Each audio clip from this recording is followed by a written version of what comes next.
जय श्री कृष्णा। राधे राधे प्रिय भक्तों।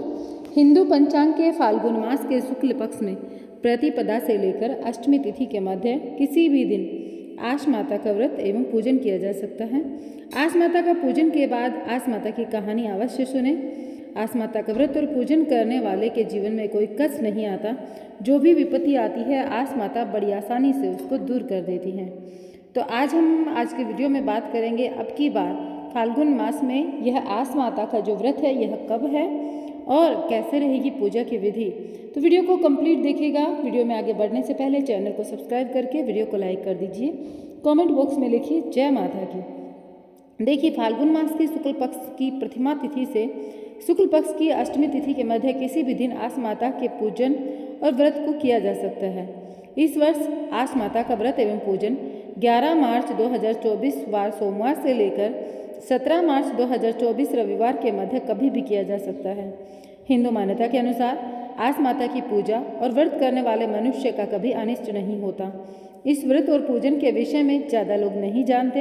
यह व्रत बहुत ही दुर्लभ है। इसकी विधि बहुत ही आसान है। इस व्रत को करने वाले जातक को आस माता का संरक्षण मिलता है। आस माता सदैव उसकी रक्षा करती हैं। अगर आप भी यह व्रत करते हैं या आपके परिवार में यह व्रत किया जाता है तो कमेंट बॉक्स में ज़रूर बताइएगा। देखिए, इस व्रत और पूजन को करने वाले जातक का कभी अनिष्ट नहीं होता। उसका सदैव मंगल ही होता है। जीवन में सभी प्रकार के सुख साधन प्राप्त होते हैं। वो एक सुविधापूर्ण जीवन जीता है और हमेशा विजयी रहता है। उसके पारिवारिक संबंधों में हमेशा मधुरता आती है।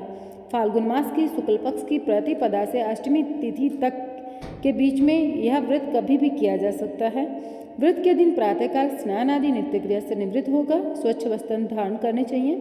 पूजा स्थान पर चौकी बिछाकर उस पर एक जल से भरा कलश स्थापित करें। धूप दीप जलाकर कलश पर रोली से स्वास्तिक बनाकर उस पर चावल चढ़ाएं।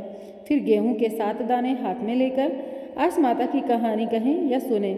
कहानी सुनने के पश्चात एक थाली में पूरी, हलवा और दक्षिणा रखकर बायना निकालकर अपनी सास या परिवार की किसी बड़ी स्त्री या किसी ब्राह्मणी को दें।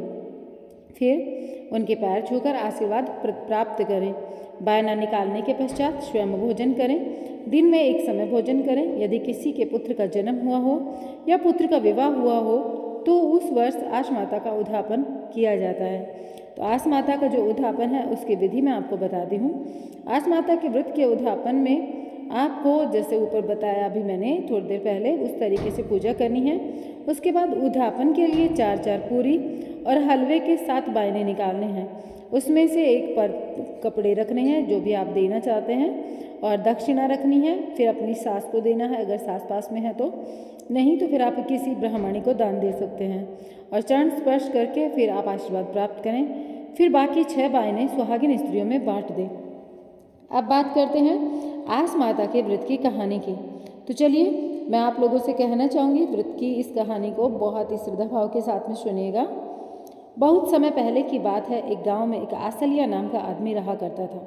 वो आस माता का पक्का भक्त था। वो नियम से हर वर्ष आस माता का व्रत एवं पूजन करता।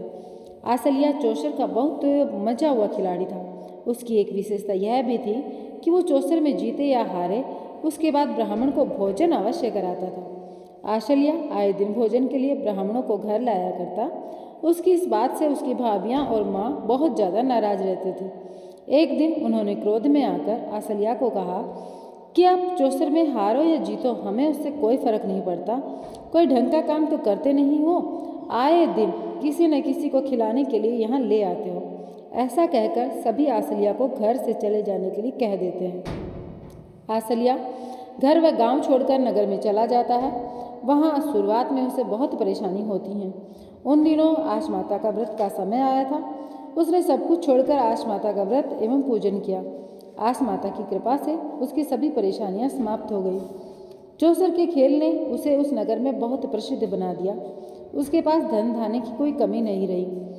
उसके खेल की प्रशंसा सुनकर उस नगर के राजा ने उसे चौसर खेलने के लिए आमंत्रित किया। राजा और आशल्या ने चौसर का खेल खेला। राजा उस खेल में आशल्या से हार गया। राजा उसके खेल से बहुत प्रभावित हुआ। राजा ने प्रसन्न होकर उससे अपनी पुत्री का विवाह कर दिया। उसे अपने राज्य का उत्तराधिकारी घोषित कर दिया। आशल्या उस नगर का राजा बन गया। उधर उसके घर छोड़ने के बाद से उसके घर पर विपत्तियां आने लगी। उसके परिवार वाले अन्न और जल के लिए तरसने लगे। भूख प्यास से दुखी होकर इधर उधर भटकने लगे और फिर भटकते भटकते उसी नगर में आ गए।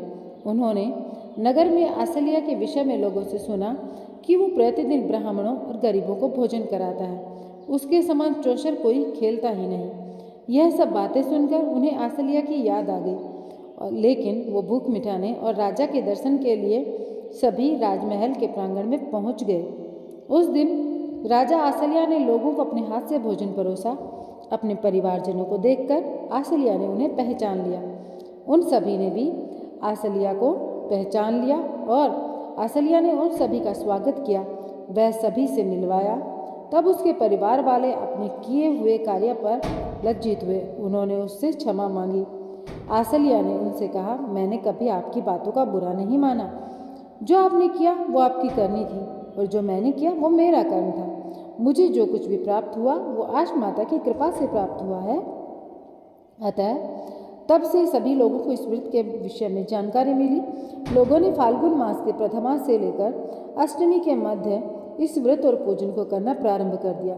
हे आस माता, जिस प्रकार आपने भक्त आसलिया की सभी विपत्तियां समाप्त की, वैसे सबकी करना। इस प्रकार से व्रत करने वाले सभी लोगों की और हुकार भरने वाले सभी लोगों की आप ये विपत्तियां दूर करना। अब मैं आप लोगों को एक चीज़ और बताना चाहूँगी। आपको आसलिया माता की कथा किस तरीके से सुननी है। आपको क्या करना है, एक लकड़ी का पटला लेना है, उस पर एक जल का लोटा रखना है। उस लोटे पर रोली से एक साथिया यानी स्वास्तिक बना लेना है। अक्षत और पुष्प अर्पित करने हैं। सीधे हाथ में गेहूं के 7 दाने लेकर आस माता की कहानी सुननी है। बायना, जैसे कि मैंने आपको बताया, बायना निकालना है और फिर अपनी सास को, या फिर अगर सास पास में न हो तो ब्रह्मणी को दान में देना है वो बायना। और इस तरीके से आपको यह कथा सुननी है। और शाम को फिर अपना चंद्रमा को देखकर फिर अपने व्रत का पारण करना है। पारण करने के समय पर आपको एक समय, इस व्रत में एक समय भोजन किया जाता है, तो उसी समय आपको भोजन करना है। तो प्रिय भक्तों, मुझे आशा है कि आप लोगों को यह आज का वीडियो पसंद आया होगा। अगर अच्छा लगा हो तो वीडियो को लाइक कीजिएगा। चैनल पर पहली बार अगर आए हैं तो चैनल को सब्सक्राइब कीजिएगा। और हाँ, जैसा कि मैंने शुरू में बताया, यह बहुत ही दुर्लभ व्रत है। अगर आप लोगों के यहाँ पर यह किया जाता है, आप लोगों को इसके बारे में पता है तो कमेंट करके ज़रूर बताइएगा। और हाँ, आपने अगर अभी नहीं शुरू किया है और आपकी दादी नानी करती आई हैं, तो आप आपकी सास करती आई हैं, इसी वर्ष से शुरू करने वाले हैं, तो भी कमेंट बॉक्स में बताइएगा। तो जय श्री कृष्णा, राधे राधे। माता आश माता आपका जीवन सदैव मंगलमय रखे।